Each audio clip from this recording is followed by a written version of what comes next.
அவங்கள நீங்கள் இந்த தமிழுக்கு சொந்தமானவங்க இல்லை, இந்த மண்ணுக்கு சொந்தமானவங்க இல்லை, நாங்கள் அவங்கள பார்த்துக்கிறோம், நீ எங்கள் இதில் இருக்க, இப்படி சொல்கிறதுன்னு கூட பேச வேண்டி வருது தம்பி.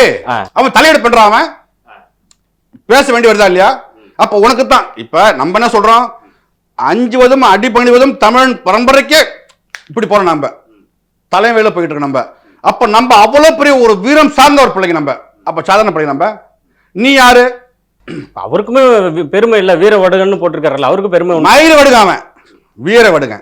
அவன் சொல்லுவான் வந்து சீமான் தலையெடுப்பா பார்த்து நாங்கள் போனோம், அவர் அவ்வளோ பெரிய அப்பாட்டக்கிற மயிர அவரு, நாங்கள் பார்த்துட்டு அப்படி அப்பா நாங்கள் பயந்துட்டோம்பா பயந்துட்டு பிச்சை ஏத்துறா ராஸ்கல். இப்போ நீங்கள் பார்த்தீங்கன்னா திருமுருகன் காஞ்ச ஒரு லூசு பையன், அவன் எப்படி கொந்தளிச்சான், சீமான் வீடு முற்றுகை, சீமானை கைது பண்ணுங்க, இல்லை சீமானை அப்படியே மயிரை எப்படி கத்த கட்டுவான் சொன்னால, அந்த எங்க போச்சு? இப்ப எவ்வளவு பெரிய வார்த்தை சொல்றான் ஒரு வடுகை, என்ன தெலுங்கு வடுன்னு சொல்றான் பாருங்க. இப்ப அவங்க கேட்கணுமா வேணாமா? ஏண்டா அவர் இவ்வளவு பெரிய ஒரு தலைவர் இப்படி வார்த்தையை பயன்படுத்துறீங்க, அவர் தலையை அறுத்து வச்சு மானத்தை கொடுப்பேன்னு சொல்றீங்க, கண்டிக்கணுமா வேணாமா? எங்க போனாவ கண்டிக்க மாட்டாங்க. ஏன்னா அவங்க எல்லாம் ஒண்ணு, திராவிட